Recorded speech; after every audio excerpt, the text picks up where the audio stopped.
Señores, continuamos con esta interesante entrevista con el economista Guillermo Caram. Don Guillermo, la semana pasada el presidente Luis Abinader se acompañó del ministro de Hacienda y creo que el ministro de la Presidencia, donde pues hablaron de cómo anda la bonanza, la República Dominicana o la parte de ingresos. Y se habló en esa rueda de prensa de que entre la Dirección General de Impuestos Internos y la Dirección de Aduanas están llegando a una suma casi de $1 billón en recaudación para este año 2022. De ser así, ¿a qué se debe de que hacemos tantos préstamos, de que nos endeudamos tanto para hacer frente a la demanda de la sociedad, de la economía dominicana, si ya casi estamos siendo autosostenibles en materia impositiva? Debería ser así. Pero ¿a qué se debe? A que el gasto crece más rápidamente que los ingresos. Los gastos crecieron, los ingresos crecieron un 13%, pero los gastos crecieron mucho más rápido, sobre todo si le sumamos intereses, amortizaciones y por supuesto los gastos de capital, que son los que más lento crecen, a pesar de que el gobierno se está empecinando en decir que no, pero fueron inferiores a lo presupuestado y crecieron en el 2022 con relación al 21 menos que la tasa de inflación, lo que significa que en términos reales invirtieron menos. Entonces, cuando los gastos tienen una expansión mucho mayor, se comen los ingresos. Los ingresos están creciendo satisfactoriamente. No sé hasta cuándo, porque hay muchos estratagemas, escaramuzas tributarias. Por ejemplo, aquella de los anticipos que se pidieron a las empresas mineras y a los bancos a principios del gobierno para retirar la reforma fiscal de entonces. No sé si lo están descontando y en qué momento se hará sentir en términos de recaudaciones, pero las recaudaciones van bien.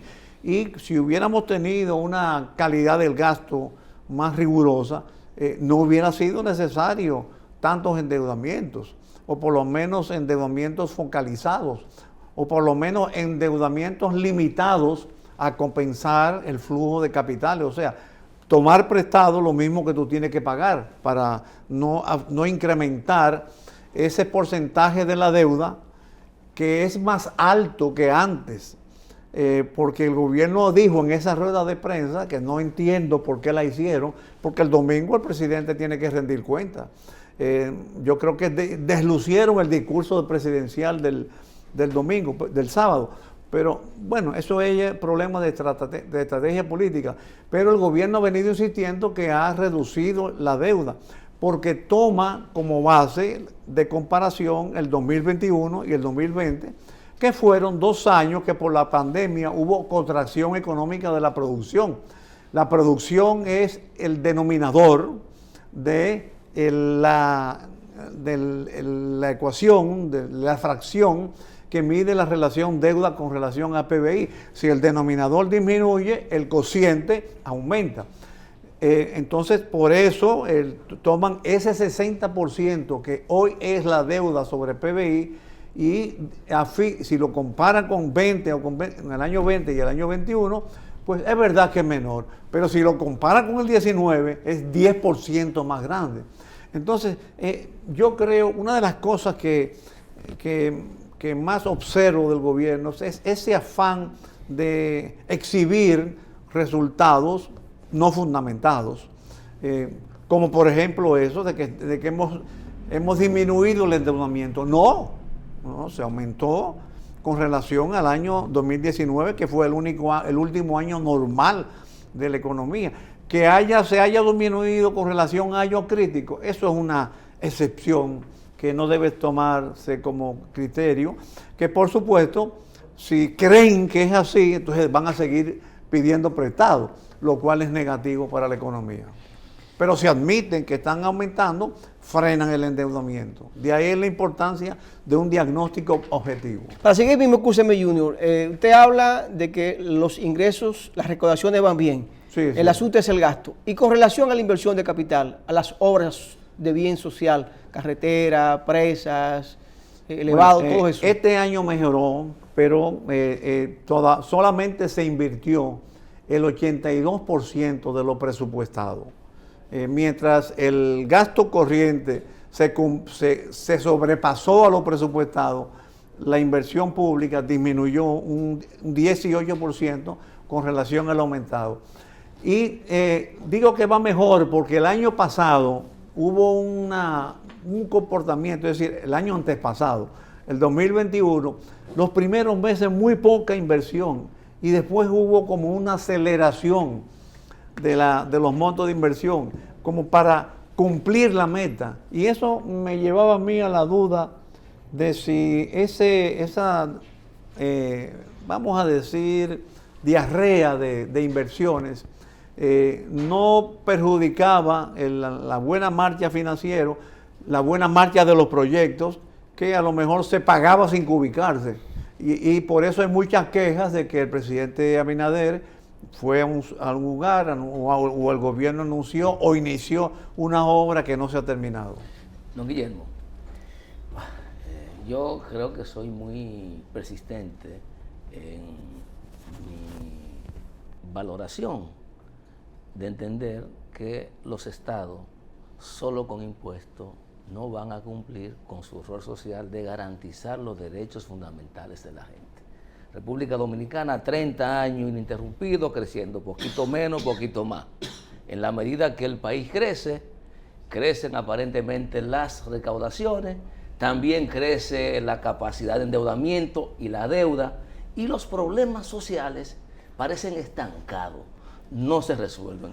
¿Usted cree que es posible que el Estado pueda ser mucho más partícipe del crecimiento económico y generar también riqueza a través de determinadas iniciativas incorporadas a la producción de riqueza en actividades empresariales? Tenemos el Banco de Reserva, por ejemplo, que deja tanto dinero que un solo funcionario es capaz de recibir, don Guillermo, más de 100 millones de pesos por concepto de utilidades de rendimiento. Poniendo las correcciones del lugar, ¿cree que debiéramos como Estado abrir esa posibilidad? Yo creo que el endeudamiento en sí no es malo, sino depende para qué tú lo usas. Aquí tengo que recordar al amigo Jacobo Magluta cuando defendía los inorgánicos. Que él decía, bueno, no es lo mismo inorgánico que endeudamiento, pero se parecen.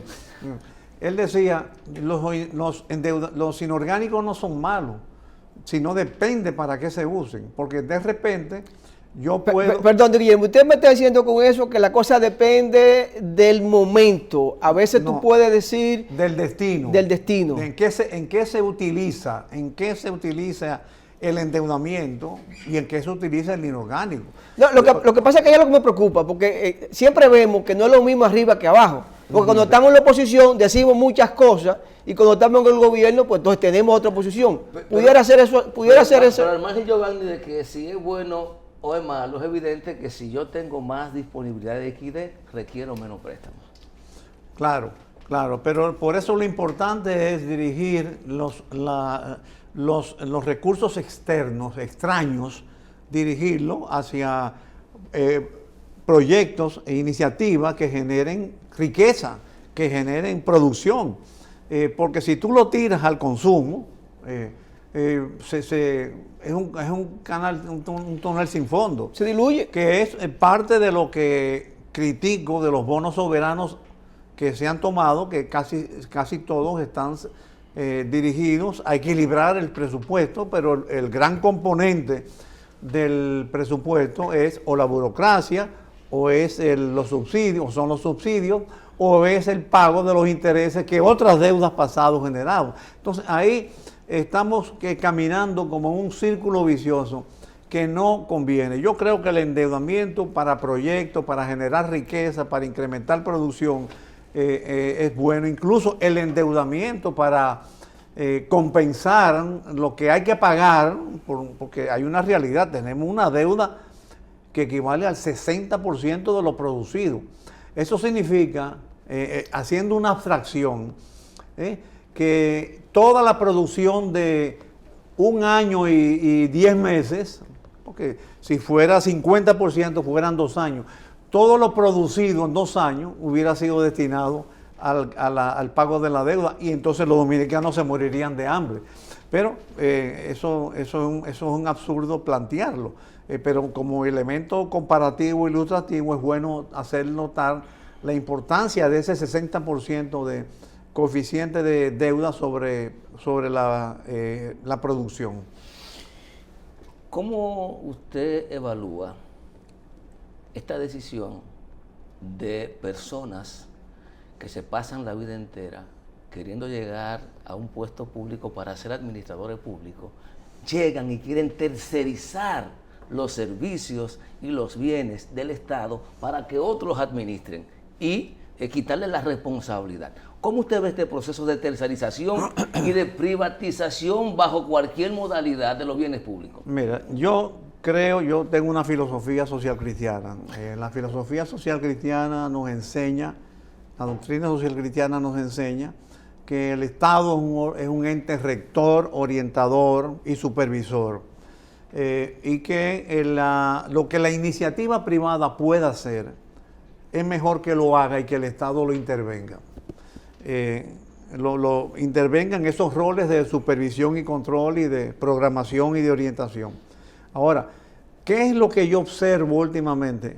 Que lo ya hecho es lo que se quiere privatizar, no lo que lo que se tiene que hacer en el futuro, llamar, por ejemplo, ahora mismo se está hablando, hay un desafío mundial con relación a la energía verde, la energía ecológica. Bueno, que el Estado no puede con eso, pero que llame y oriente a la iniciativa privada y le diga, bueno, ven acá, yo quiero que ustedes inviertan en energías renovables. Aquí hay una ley de fomento de energías renovables. Entonces, pero que la privatización esté acompañada de una inversión efectiva del propietario, del privatizador, y no que haya un bien público que se le entreguen a administrar a una empresa privada que quizás tenga más el propósito de toda empresa privada es la rentabilidad. La obtención de beneficios. El beneficio, solo el Estado pierde, solo el Estado puede perder. Entonces, en ese concepto, yo limitaría la participación, yo exhortaría la participación, estimularía la participación privada, pero aplicada a cuestiones que ya están vigentes. Por ejemplo, este afán, y además no tomarlo como política oficial, que es una de las cosas que no veo correcta en el gobierno. Las APP, que se habla ya poco de eso, ya casi ni se menciona. Ahora es fideicomiso. Eso también, yo estoy de acuerdo. Pero que esos fideicomisos y esas APP estén dirigidas a producir o a proveer servicios, bienes y servicios que la sociedad económica, que la economía dominicana no está hasta ahora prestando. Como tampoco creo razonable que si una actividad económica está funcionando bien, sin sacrificio fiscal, el Estado entonces se sacrifica para sobrefomentarla, que son otra de las cosas que no veo correcto y que se pierde el sentido del rol del Estado en una sociedad especialmente contemporánea, con las amenazas que estamos teniendo de una guerra, como dicen algunos, el hecho de que no se esté peleando en todos los países no significa que no sea mundial. Se está peleando en Ucrania, pero ya todo el mundo está participando, en consecuencia es mundial. Metió el tema de la guerra y me parece oportuno para la siguiente pregunta que le voy a formular. En marzo del año pasado, el presidente Abinader dictó un conjunto de medidas, 10 medidas tendentes, según su criterio, a mitigar el efecto inflacionario que estaba generando la guerra, bueno, y también un poco de la pandemia. En esa oportunidad dijimos, bueno, se anunciaron medidas, no sabemos cuál es el plan. Va a ser un año en 2 meses.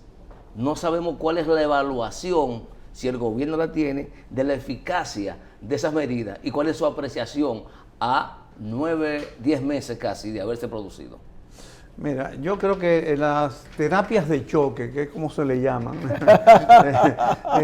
bueno, pueden tener su efecto, pero son coyunturales, son por el momento.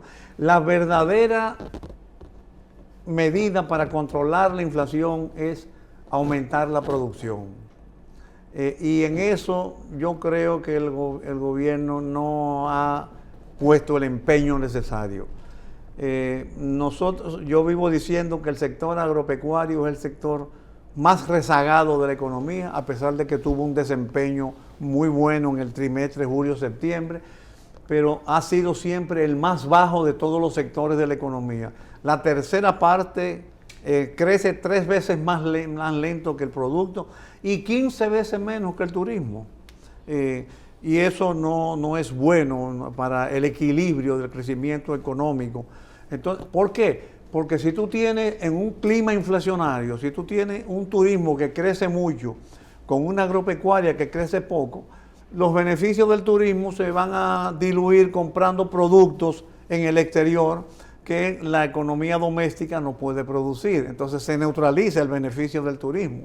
Pero además tenemos necesidades nacionales, aquí se importan prácticamente la mitad de lo que se consume. Entonces tenemos un mercado y tradicionalmente habíamos sido un país agrícola. Y tenemos el mercado de Haití que ahora tiene 105 millones de dólares más. Entonces la verdadera política de control de la inflación es aumentar la producción. Y, por ejemplo, yo creo que hay un programa del gobierno que se llamaba Siembra. Luego el director renunció, que el presidente llegó a decir hasta vamos a sembrar en los callejones. Ya nadie habla de eso. ¿Y Faña no está en algo así? Yo no sé. Yo creo que sí, pero ya no se habla de eso. Y un día anunciaron 300,000 tareas de sorgo en Aso, lo han anunciado 2 veces. Y Faña renunció porque un proyecto de Luperón de 7 u 8,000 tareas no le dieron los recursos.